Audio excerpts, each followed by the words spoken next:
Welcome to Monk's Temple. Find a comfortable position. Let your eyes soften, or close them. Let the sound of these words drift to you, like a leaf landing on a still pond. We begin a walk through an idea, your life, stretched across many years. Not as a chain to pull, but as a wide, open field to wander. A treasure already in your hands, whose weight and wonder you may not yet feel.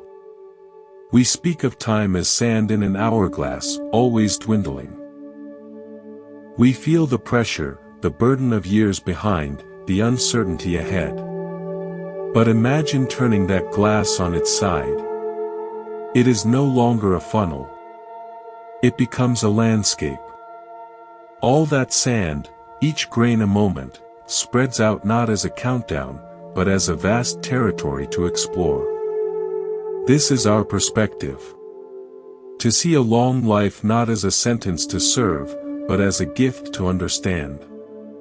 A treasure unlocked not by hoarding in fear, but by spending wisely in attention, compassion, and presence. This understanding is a quiet stream flowing through Buddhist wisdom. It's not about adding years to your life in a frantic chase, but about adding life to your years in peaceful recognition. The Buddha taught the preciousness of a human birth, this fragile, miraculous chance to wake up.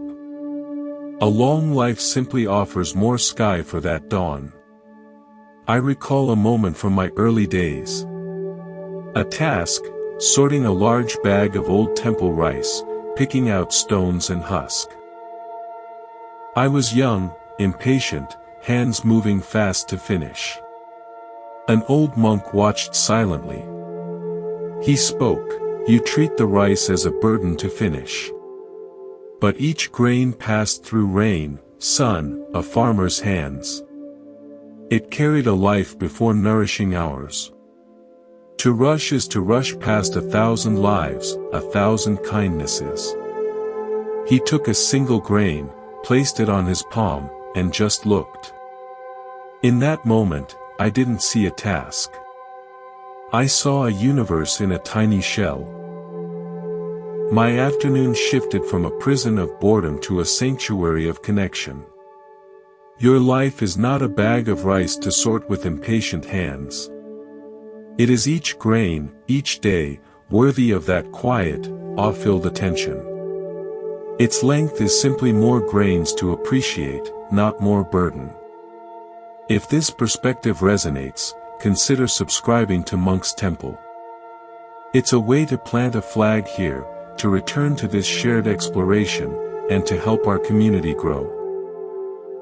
The first shift is from seeing time as a line to feeling it as a space. We're conditioned to the arrow, birth here, death there, a desperate flight between. We check milestones like signposts from a train. But wisdom invites us to step off that train. To stand in the field. In a field, you can move any direction. You can sit. Notice the clover at your feet, the clouds, the changing light. The field does not rush. It exists. Your long life is that field. The years are not a narrow track pulling you, they are the expanse of soil and sky available to your senses, now. I think of a gardener I knew, in his 80s, back bent from decades of labor. People would say, "Oh, all those long years of hard work." He'd smile, his face like warm, dry clay. He told me, "They think I've been bending down for 70 years. I haven't. I've been meeting things. One season, I met a tulip bulb. Another, the thirsty roots of an apple tree. Last week, a struggling basil plant. We had a conversation in the sun. I haven't spent a life bent over. I've spent a life in introduction." He saw his years not as accumulating fatigue, but as a long, gentle dinner party with 10,000 forms of life.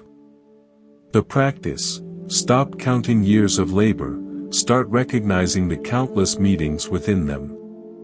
To cultivate this, we untangle from regret and anticipation.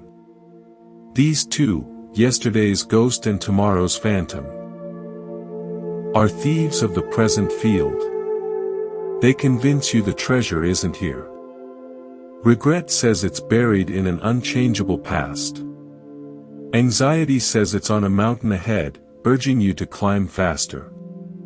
The present feels empty. But mindfulness is the radical act of believing the treasure is right where you stand. You must only learn to see in this light. Imagine your mind as a lake. A very old, deep lake. Regret is throwing heavy stones. Plunk. Plunk. I should have. Why didn't I? Each stone sinks, stirring mud, distorting everything. Anxiety is frantically skipping stones. Skim, skim, skim. What if? How will I? The surface is all frantic, choppy activity. In both states, you cannot see the lake, its depth, its calm, its clear water, the life within. Presence is the simple, courageous act of letting the stones rest. Letting the water grow still. Then, you see your reflection clearly. You see the sky mirrored perfectly. You see fish gliding in the depths. The treasure is the lake itself, seen clearly.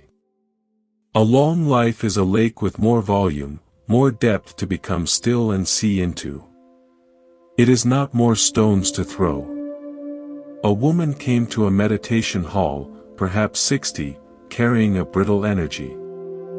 After days of silence, she shared, voice trembling, "My life feels like a book where I've written all the important chapters. The plot is set. Now I'm just waiting to reach the last page." The facilitator simply asked, "Have you ever looked at the blank spaces? The margins? The space between the words?" He gave her a blank sheet of paper and asked her to sit with it for an afternoon. Not to write. Just to see the space. When she returned, she was softer. She said, "I always thought my life was the ink. But the paper holds it. And the paper is mostly space. Quiet, white, holding space." She had touched the field, not just the footpath. Her remaining years were no longer a predetermined march to an ending, but an expanse of clean paper, with space for new words, or for beautiful, sustaining silence. This brings us to a core Buddhist principle, impermanence, or anicca. Often misunderstood as a grim reminder of death, a closing door. True understanding swings the door wide open. Because everything changes, this moment is infinitely precious.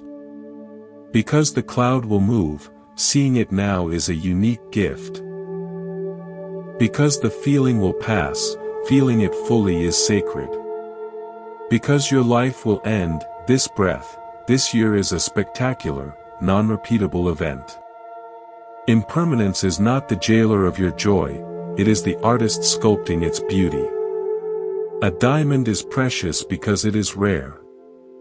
A sunset is breathtaking because it vanishes. Your long life is a string of countless, rare, vanishing diamonds. The burden is trying to string them too tightly into a rigid necklace.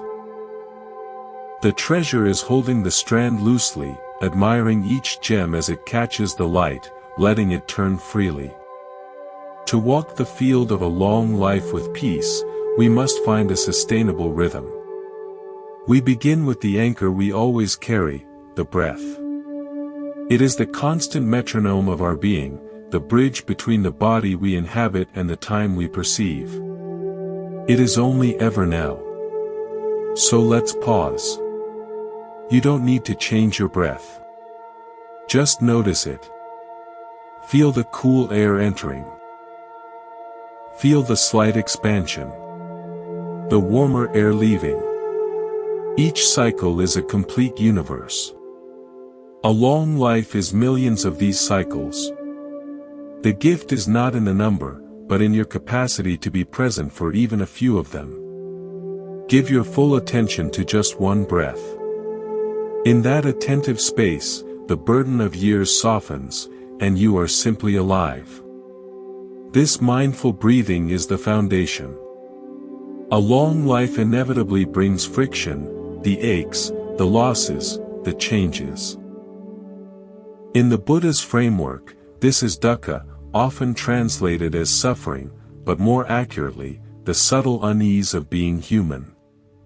If we see these only as damages, life becomes a ledger of loss. But the psychological insight here is radical.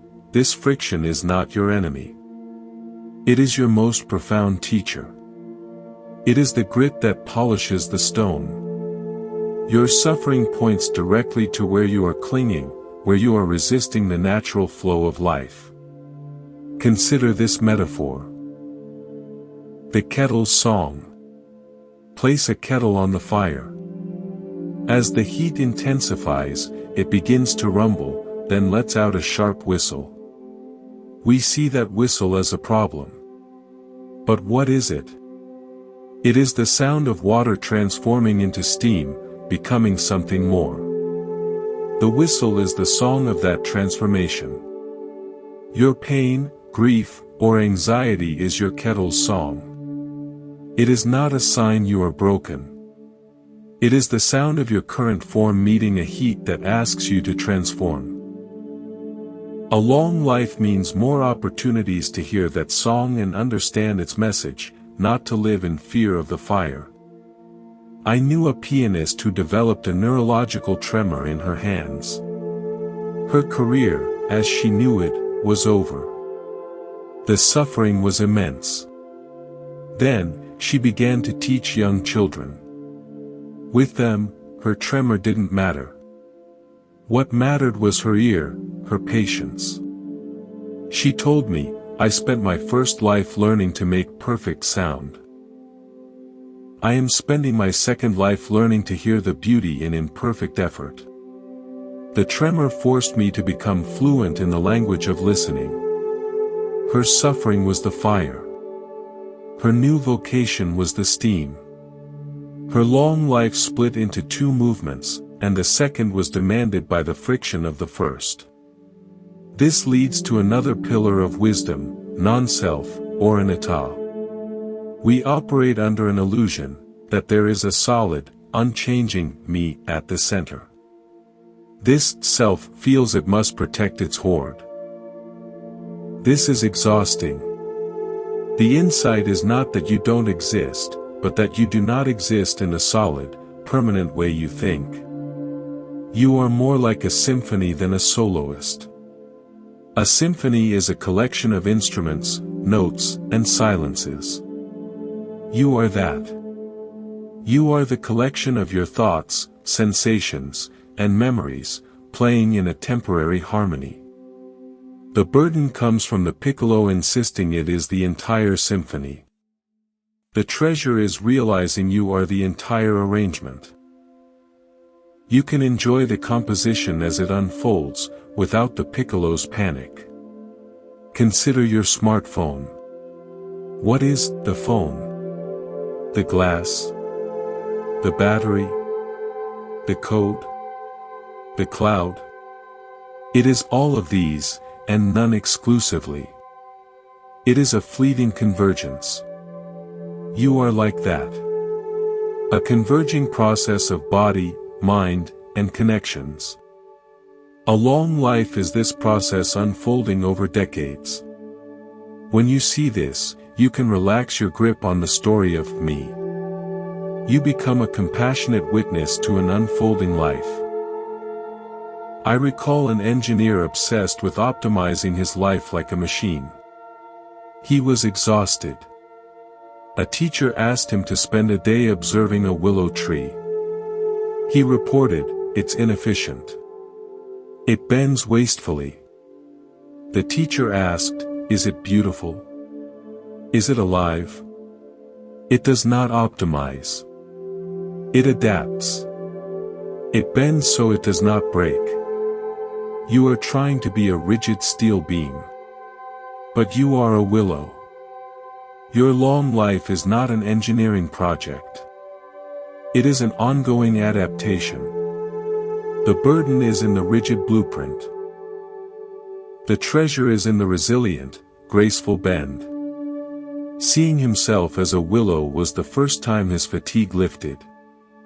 From this understanding, we turn to practice.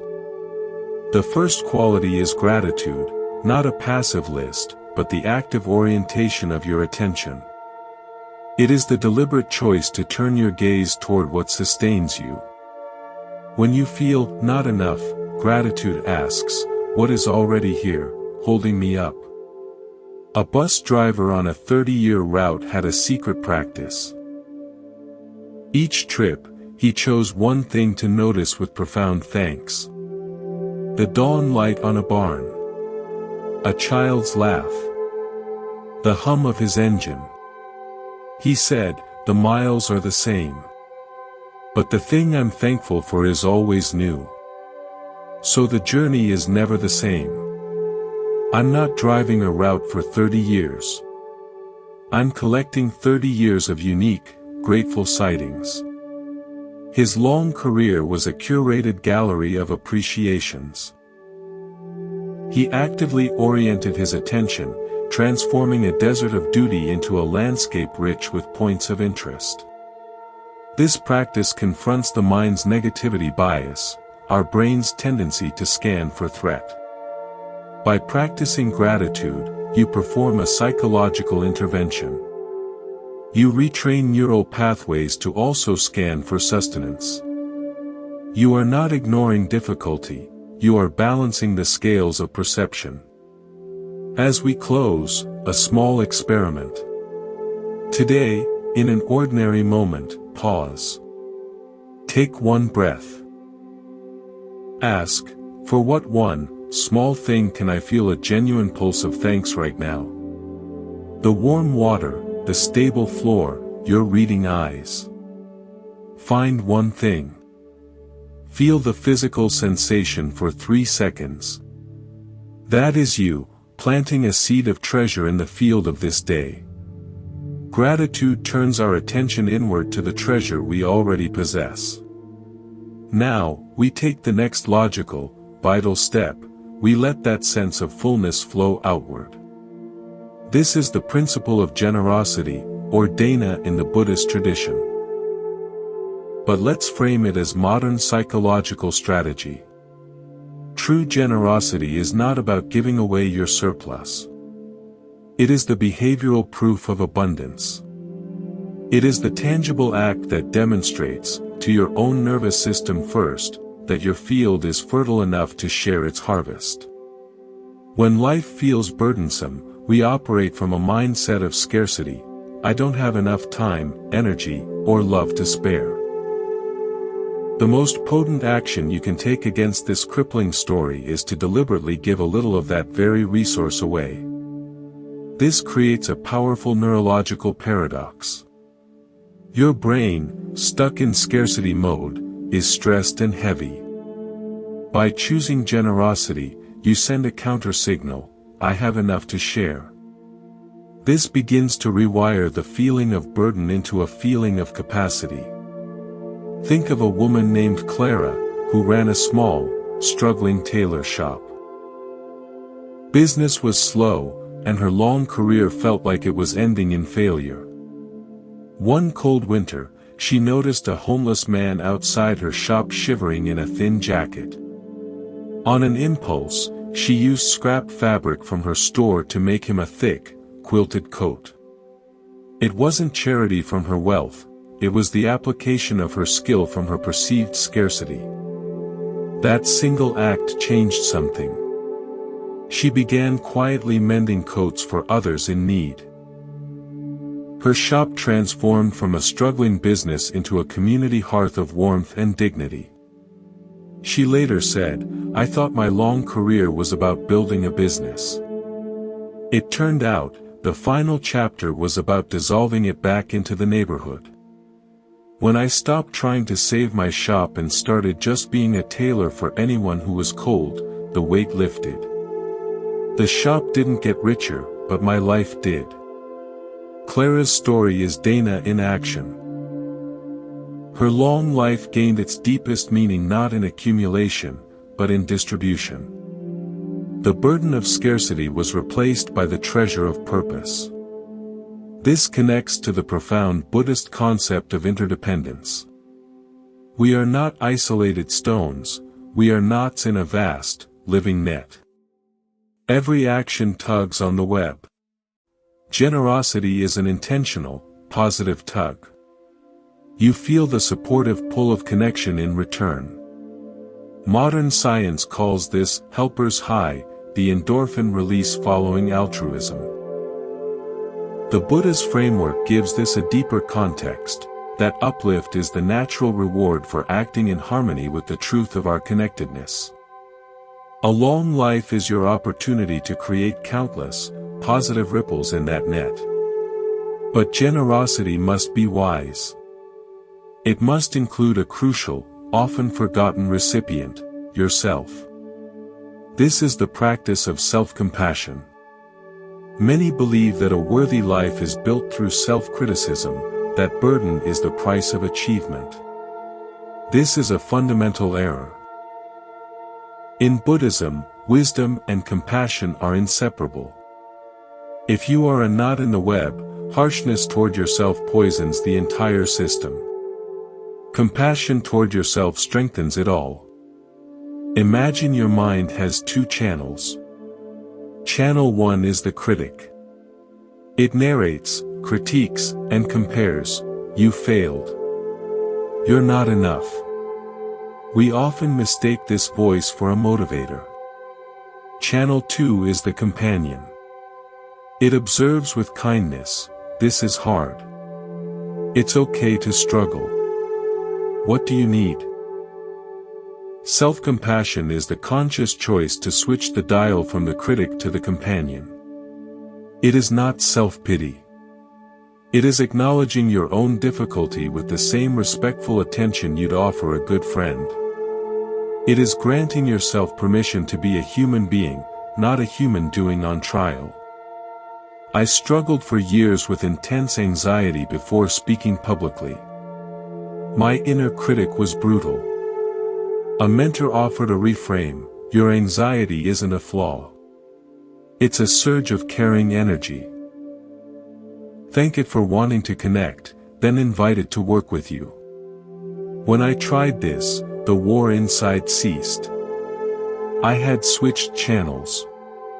The anxiety didn't vanish, but it lost its sharp edge and became energy I could use. My long relationship with this fear transformed from a burden into a partnership. So, how do we walk this path practically? We build a toolkit. After gratitude and generosity, we add mindful pauses. Set a gentle alarm 3 times today. When it chimes, 1. Stop for 15 seconds. 2. Feel your body's contact with the chair or floor. 3. Watch 1 complete breath. That's all. This stitches moments of presence into the fabric of your long days, puncturing the autopilot of burden. Another tool is sacred curiosity. When a difficult emotion arises, don't fight it. Ask it: 1. What does this feel like in my body?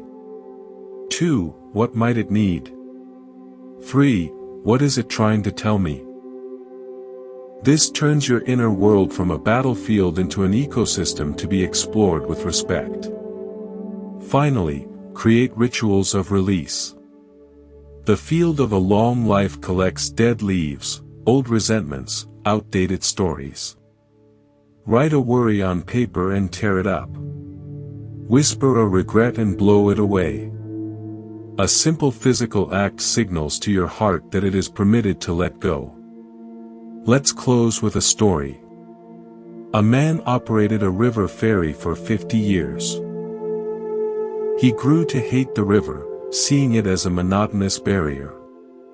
On his retirement day, feeling empty, a child asked, "What's on the other side?" For the first time, he truly looked. He saw the distant trees glowing, a place he'd never visited. He'd spent 50 years crossing, but never arriving. In that moment, his long career reframed. It wasn't about the river as a barrier, but about the river as a connector. Every trip had been an act of generosity, linking lives. The burden vanished, replaced by awe for the flowing water that had been his companion all along. Your long life is that river. You are both ferryman and passenger. The practice is to remember to look at the other shore, to feel the connection, not just the crossing. Our deepest sense of burden often comes from two phantom places, the unchanging past and the uncertain future. A long life can feel like it simply gives you more of both to carry, more regrets, more what-ifs, more worries. The Buddhist path, combined with psychological insight, offers a way to lay this weight down. It shows us that the past and future are not solid places we inhabit, but thoughts we are having right now. Our work is to change our relationship with these thoughts. Let's begin with the past. We often treat it like a locked room we must guard, full of mistakes and old versions of ourselves we wish we could change. Every time we revisit a regret, we are not actually in the past. We are experiencing a present moment thought, colored by a feeling. The thought, "I failed 10 years ago," is happening now. The burden is the current weight of that memory. A useful metaphor is the museum of you. Your mind is the curator, constantly arranging exhibits from your history. Some exhibits are painful, and you walk through them daily, feeling the same ache each time. The liberating insight is this: you are not a prisoner in the museum. You are the curator. You can decide which exhibits to visit, how long to stand before them, and even which lights to turn on or off. A painful memory is not a command to suffer, it is an artifact. You can acknowledge its place in your collection without letting it dominate the entire tour. A long life creates a vast museum. The treasure is realizing you hold the keys and the floor plan. I recall a man named David, who for 30 years carried the story of a business failure like a physical weight. When asked, "What skill did that failure force you to learn that you still use?" he was silent, then said, "It taught me humility. It taught me to listen." He had only ever viewed his past through the single exhibit labeled catastrophe. He'd never noticed the adjacent display, quietly titled Wisdom from the Wreckage. His long life had been spent polishing the artifact of regret, when he could have been learning from the tool it contained. He wasn't asked to deny the past, but to expand the story he told about it. The burden lessened when he changed his curation. Now, consider the future. Anxiety is the mind's full-time job of writing horror stories about events that haven't happened. Your brain treats these stories as real threats, triggering stress hormones.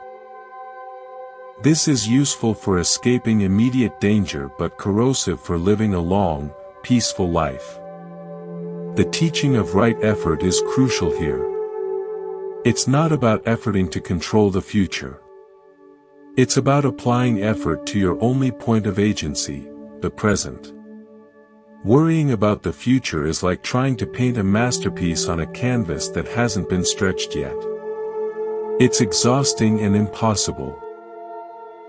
The practice is to notice when you've picked up that future brush, and to gently return your hand to the only canvas that exists, this moment.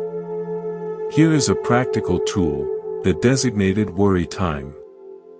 When an anxious future thought arises, acknowledge it kindly. There's a worry about my health. Then, make an appointment with it. Say to yourself, I will give this my full attention at 4:30 p.m. today for 15 minutes. Then, return to your breath. This achieves two things. It validates the worry without letting it hijack your mind, and it trains your brain that the present is not the time for future tripping. Almost always, when 4:30 arrives, the worry's power has faded. You reclaim your mental energy for the life you are actually living. This work leads to a central quality, equanimity, upekkha. This is not cold detachment. It is a balanced, spacious heart that can hold joy and sorrow, memory and hope, without being capsized by any of them. It is the deep understanding that all experiences are changing weather in the sky of your awareness. A long life provides the evidence. You've seen storms pass and sunny days end. You learn to trust the sky, not the temporary weather. Cultivating equanimity is like becoming a steady ship on the ocean of time. You learn to adjust your sails to the winds, but you are no longer terrified of every wave because you trust your vessel and your growing skill as a sailor. I met a potter who had made simple clay bowls for 60 years.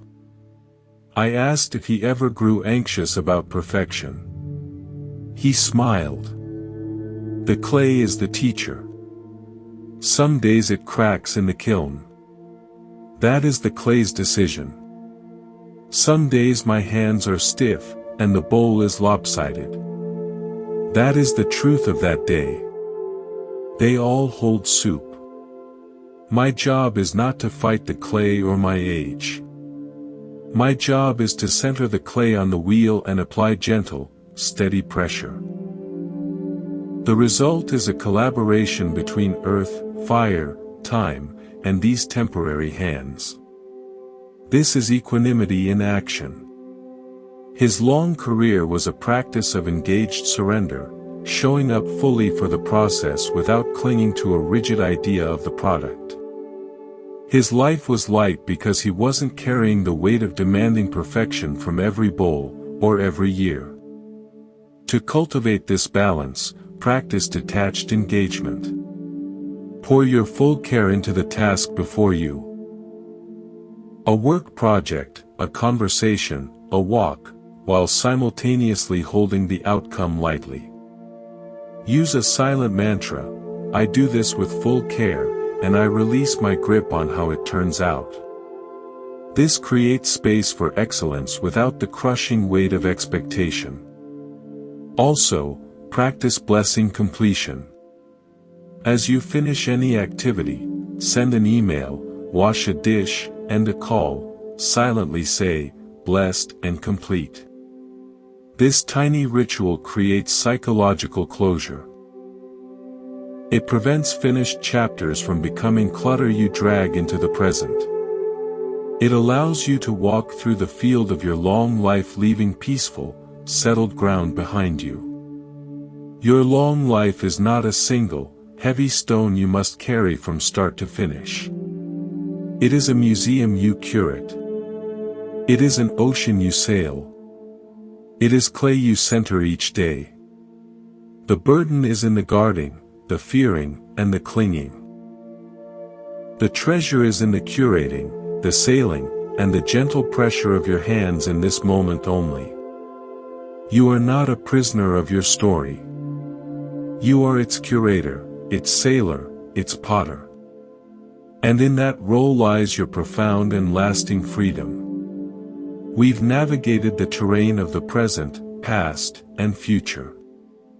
Now, let's address one of the most profound shifts in seeing a long life as a treasure, transforming our relationship with aging itself.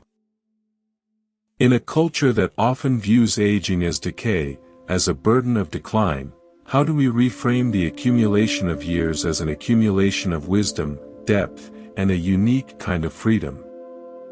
This is where the timeless insights of Buddhism meet the modern need for meaning in our later chapters. Aging is often experienced as loss of vitality, of roles, of people, of physical sharpness. This narrative of loss is heavy. It paints the long life as a story of gradual impoverishment. But there is another narrative, deeply embedded in the Buddha's teachings on impermanence and the nature of the self. Aging is not the loss of the self you were, it is the gentle, insistent revelation of a deeper truth, that you were never that fixed self to begin with. The body's changes, the mind's shifts, they are not betrayals. They are honest teachers, showing you in slow motion what has always been true: everything changes. To resist this is to suffer. To lean into this teaching is to find a paradoxical freedom. Think of it this way: in youth and midlife, we are like a river in a narrow, rocky canyon. The water is powerful, focused, and noisy as it carves its way through, defining itself against the hard walls of ambition, identity, and achievement. Aging is the river finally reaching the wide, flat delta. The current slows. The water spreads out. It mingles with the vast ocean. It loses its distinct, rushing form, but it gains an unimaginable breadth and a serene connection to something greater. The river hasn't disappeared, it has transformed from a force of carving to a force of merging. The burden is clinging to the feeling of the canyon, mourning the lost noise and spray. The treasure is learning to feel the depth, the stillness, and the oceanic connection of the delta. I knew a woman, a former dancer. For decades, her identity and joy were in the precise, powerful language of her body. As she aged, arthritis stiffened her joints, and the grand movements became impossible. She fell into a deep depression, feeling her very self had been taken. One day, watching children play in a park, she noticed not their athleticism, but their expressions of pure, unself-conscious joy. She began to sketch them. Then, she began to write small poems about movement and stillness. She discovered that while her body could no longer express the grand gesture, her perception had deepened to understand its essence more completely. She told me, "I thought my art was in my muscles and tendons. It turned out, it was always in my attention. My body's quieting simply moved my art from my limbs to my eyes and my pen. I am not less of an artist. I am a different kind of artist, and in some ways, a clearer one." Her aging was not the end of her expression. It was a migration of it to a deeper, more reflective level. Her long life gave her the time for this migration to complete. This reflects the Buddhist principle of sunyata, or emptiness, not meaning nothingness, but the lack of independent, permanent existence. The youthful dancer was a beautiful, temporary confluence of muscle, training, and passion. The older, observer poet is a new, beautiful confluence of wisdom, reflection, and refined attention. Neither is the true her. Both are authentic expressions of a flowing life. Aging gracefully is the practice of letting one confluence dissolve with grace as the new one forms, without declaring one better than the other. So, how do we practice this? We cultivate appreciative seeing. This goes beyond gratitude for what you have, to appreciation for how you see.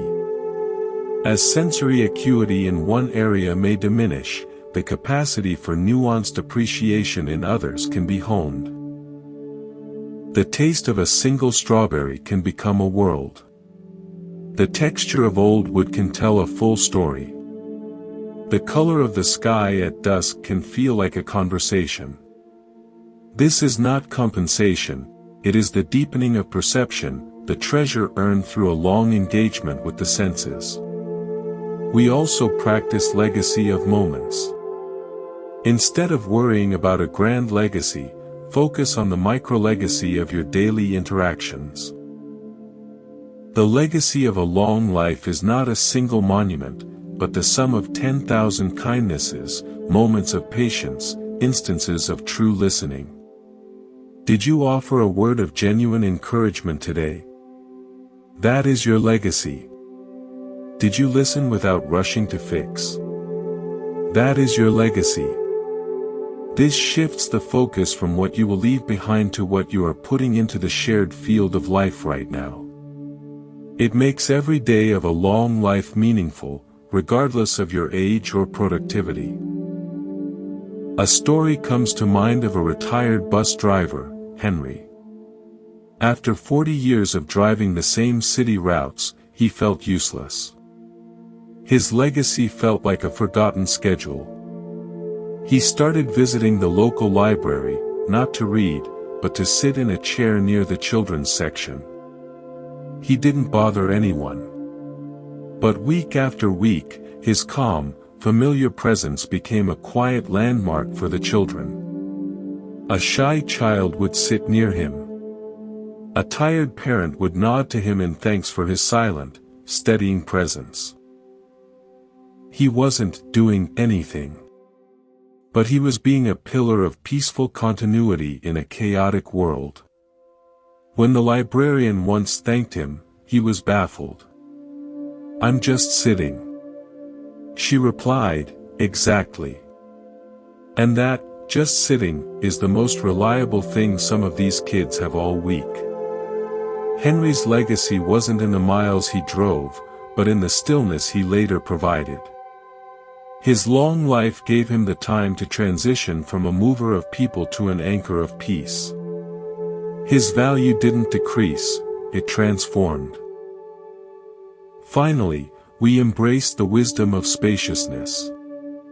A long life, if we allow it, can burn away the trivial. It can simplify your desires down to what truly matters: connection, peace, contributing to the well-being of others. This creates an internal spaciousness, less clutter of yearning, more room for contentment. You can practice this by asking, as you face a desire or a worry, will this matter in a year? On the last day of my life? This isn't morbid. It is a clarifying filter that allows you to invest your precious attention only in what truly resonates with your deepest values. Aging, in the light of these practices, is not the dimming of a light. It is the change of the light's quality, from the bright, sharp light of noon, which casts dark shadows, to the warm, golden light of late afternoon, which softens edges and makes everything glow with a kind of tender truth. A long life is the gift of experiencing both lights, and learning that neither is superior. They are just different kinds of beautiful. The burden is clinging to noon at 4 p.m. The treasure is learning to see, and eventually to love, the golden glow. We've explored the field, the rhythm, and the shifting light of a long life. Now we arrive at a practical, powerful question: how do we build a daily life that consistently feels like a treasure, not a burden? This is about structure. Not a rigid cage, but a supportive trellis that allows peace to grow. It's where the Buddha's Noble Eightfold Path meets modern habit science. We create a framework that makes wisdom the default, not the exception. The core idea is intentional architecture. Your mind and time are like a room. If you leave the windows and doors open, any wind, anxiety, regret, distraction, can blow through and scatter everything. The practice is to gently design the room. Where you place your attention, how you structure your hours, what you let occupy the space. This isn't about control, it's about wise stewardship of your inner environment. A long life gives you the beautiful opportunity to refine this architecture over decades, so it becomes a sanctuary. Let's start with the foundation, your morning. The first hour after waking sets the tone for the entire field of your day. Instead of reaching for a phone, which floods your mind with the world's chaos and demands, you can claim that time as sacred ground. This is a modern application of right mindfulness and right intention. You are not adding a task, you are planting a seed of awareness. Try this: upon waking, before you even sit up, place your hand on your heart. Feel 3 breaths. Then, set one simple intention: today, I will meet one moment with full presence. That's all. You are not vowing to be perfectly mindful all day. You are aiming for one moment. This is achievable. It builds a small, early victory of awareness that the rest of the day can lean on. Next, we consider rhythmic anchors. These are simple, non-negotiable points in your day that call you back to your breath and body. They are like gentle bells ringing across the field of your hours. An anchor can be pausing before each meal to feel one breath of thanks. Standing up from your chair and stretching for 30 seconds every hour. Looking out a window for 1 full minute in the afternoon. The content doesn't matter. The consistency does. These anchors create a rhythm of return. They are psychological reset buttons. Over a long life, these thousands of tiny returns train your nervous system to seek calm, not chaos. They build what neuroscience calls top-down regulation, your conscious mind learning to soothe your reactive brain. A story illustrates this. A friend was a high school teacher for 40 years. Her days were unpredictable, filled with adolescent energy and administrative stress. Her single, non-negotiable anchor was this: the moment her classroom emptied for lunch, she would stand at the window, look at a specific oak tree in the courtyard, and drink a glass of water. She did this every single day. She said, "That tree saw me through everything. For those 2 minutes, I wasn't Ms. Jacobs the teacher. I was just a human, looking at a tree, drinking water. It was my daily baptism back into myself." That simple, rhythmic anchor provided a stability that made her long, demanding career sustainable. It was a daily touchstone of sanity. Now, let's address digital ecology. This is a modern essential. Our devices are perhaps the greatest architects of burden, designed to fragment our attention and breed comparison and urgency. Applying right effort here means consciously designing your relationship with technology. It's not about rejection, but about intentional use. Create one small boundary. Perhaps it's no screens for the first and last 30 minutes of the day. Or turning off all non-essential notifications. Or having one digital sunset evening a week. This creates psychological space. It protects the quiet soil of your mind where the seeds of peace need to grow. A long life in the digital age requires this kind of conscious filtration. Finally, we come to evening integration. The way you end the day is as important as how you begin it. This is the practice of blessing the day. Instead of collapsing into bed with a mind buzzing with unfinished business, take 5 minutes. Sit on the edge of your bed. Review the day not as a judge, but as a kind witness. Ask 2 questions. 1. For what one moment today am I genuinely grateful? Find it, feel it. 2. What is one thing I am willing to release from today? A worry, a harsh self-judgment, a tension. Then, as you lie down, feel the weight of your body being fully supported by the bed. Let yourself be held. This practice does a profound thing. It puts a psychological period at the end of the day's sentence. It allows you to enter sleep, and a new day, without carrying the unresolved clutter of the last one. Over a long life, this nightly release prevents the accumulation of mental burdens that can feel like a growing, unbearable weight. This daily architecture, morning intention, rhythmic anchors, digital boundaries, evening integration, creates a container. Within this container, the treasure of your long life isn't something you have to chase. It becomes the very atmosphere you inhabit. The burden is the feeling of being at the mercy of every passing wind and wave.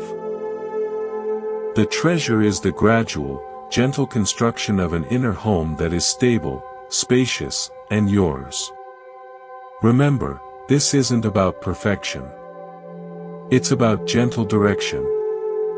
You will forget your morning intention. You will miss an anchor. You will scroll mindlessly. That's not failure, it's data. The practice is in the compassionate return, again and again, to the structure you've chosen to build. A long life gives you the grace of countless opportunities to return. Each return is not a correction of a mistake, but a reaffirmation of your commitment to your own peace.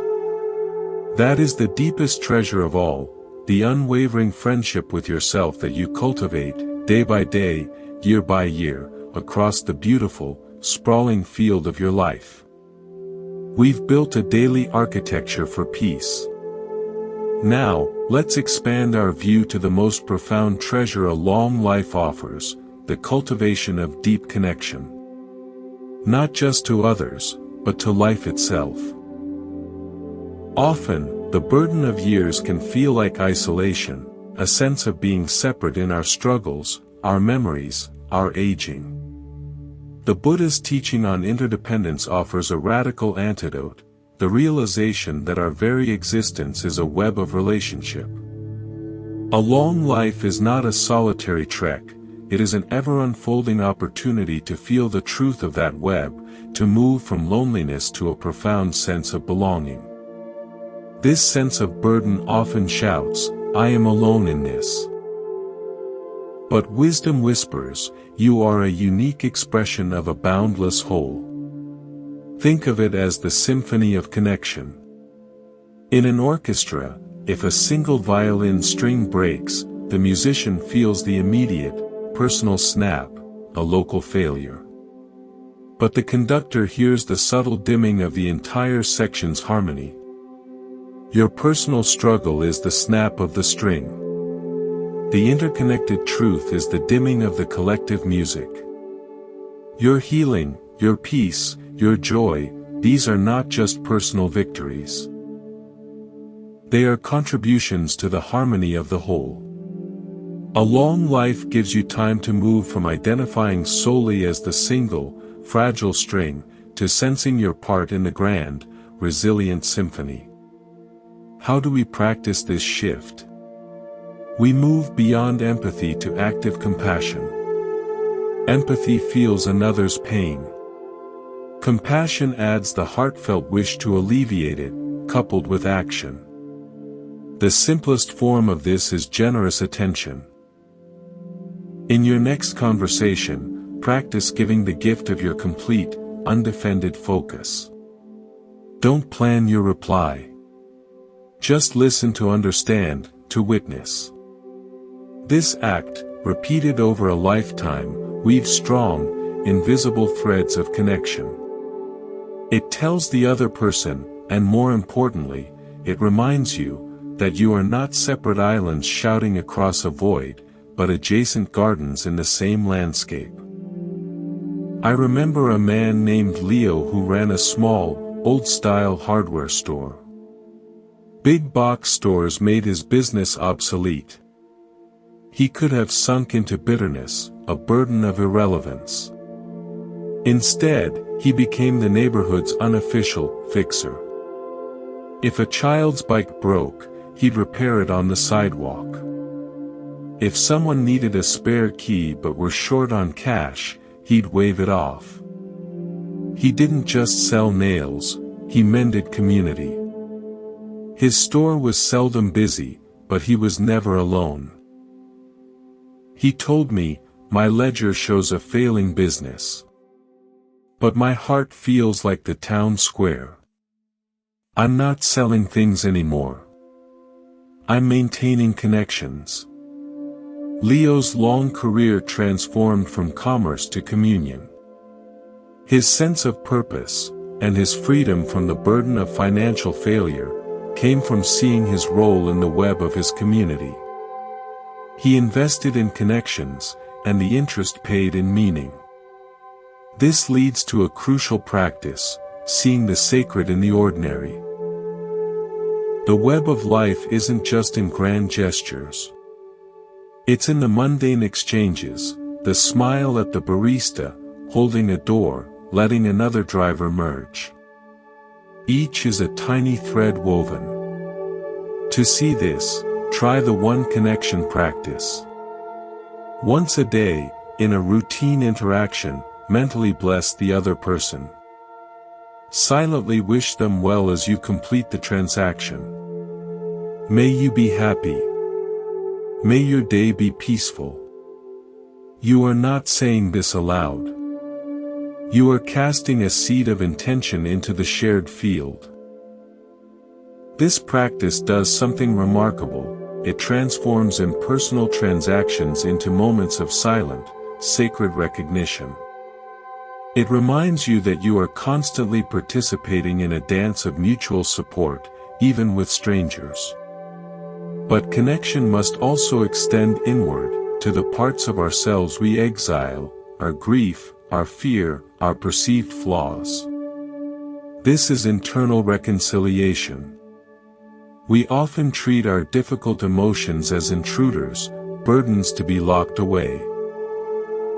What if, instead, you saw them as lost family members knocking at the door of your awareness, seeking not to harm you, but to be acknowledged?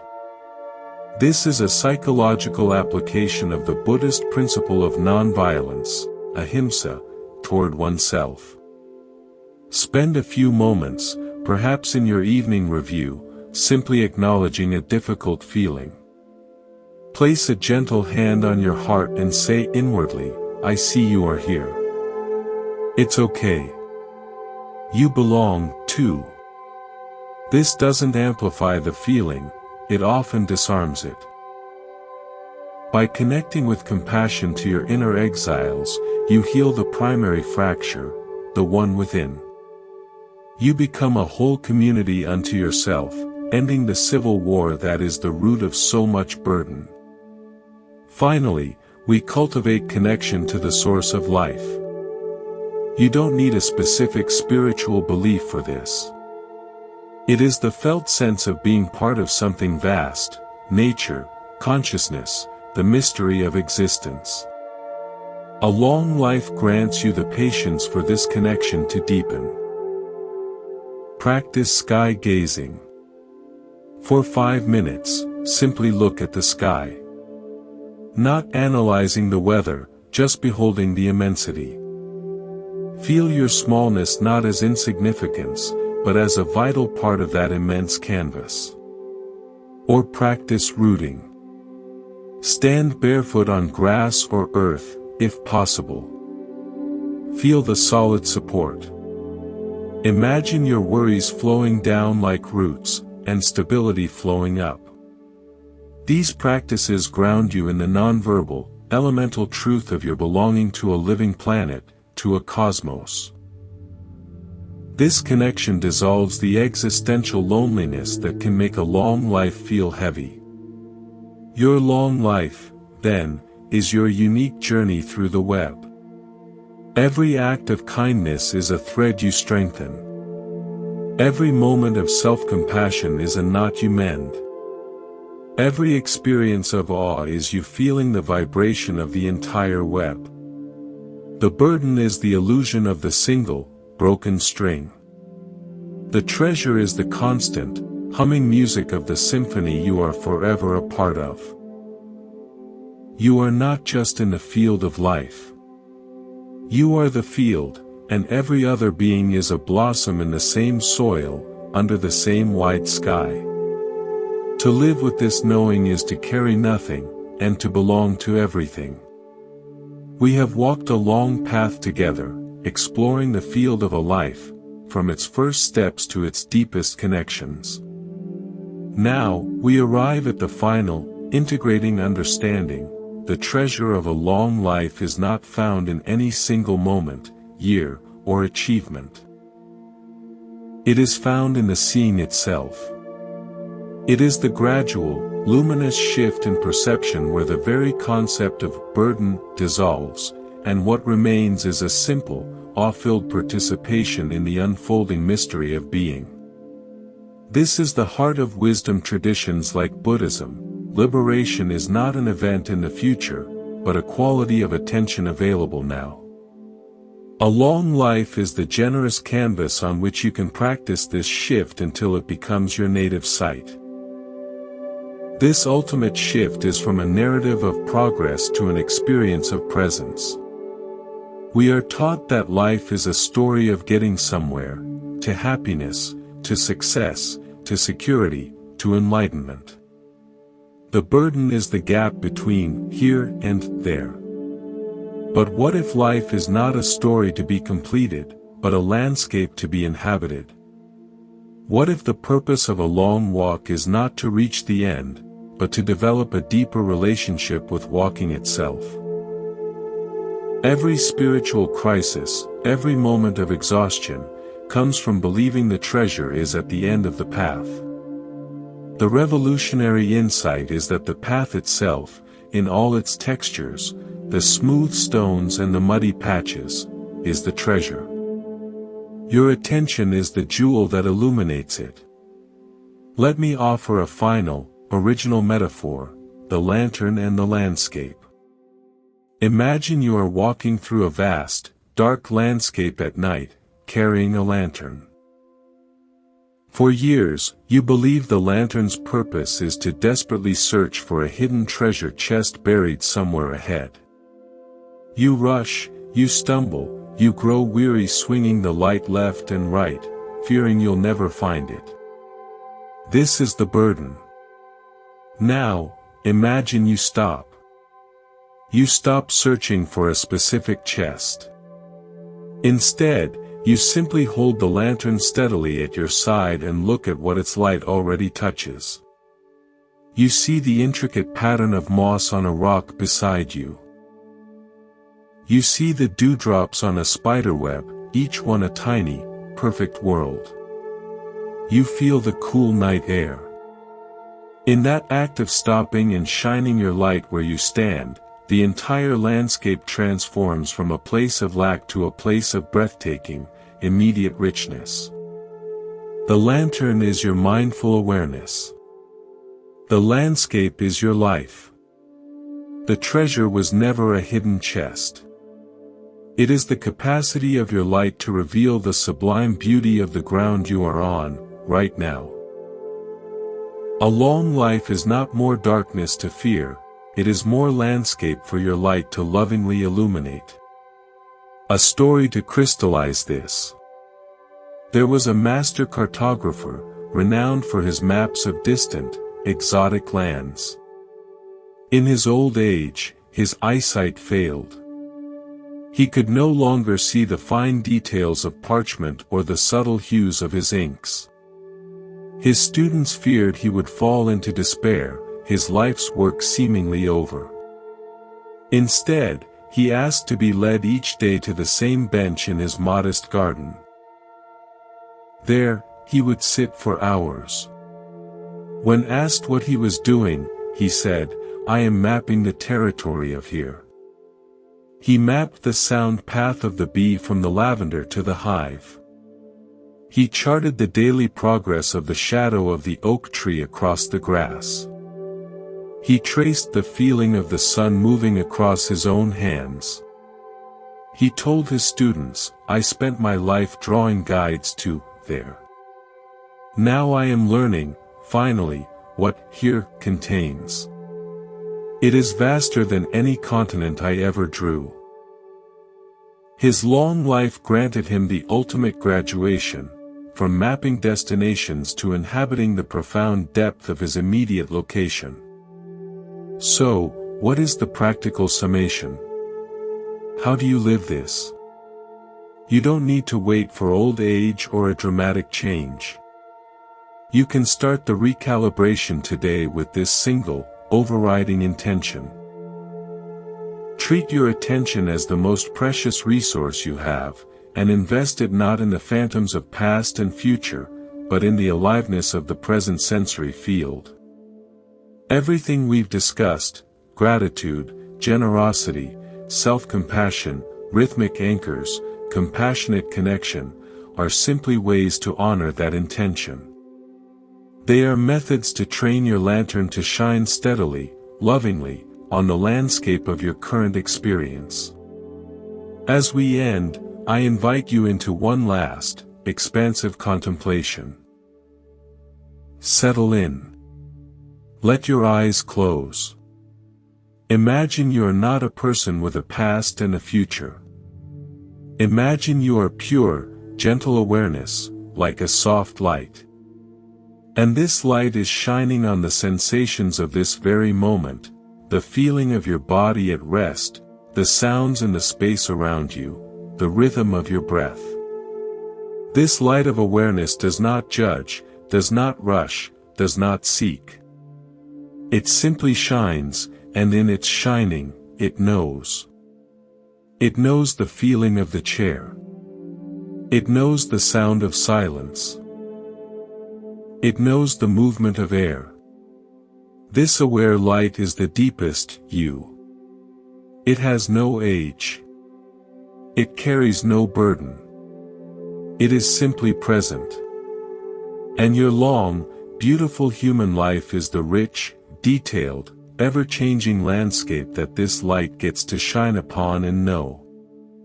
The joy, the sorrow, the love, the loss, all of it is the content of the landscape. The light itself remains clear, undisturbed, and deeply at peace with it all.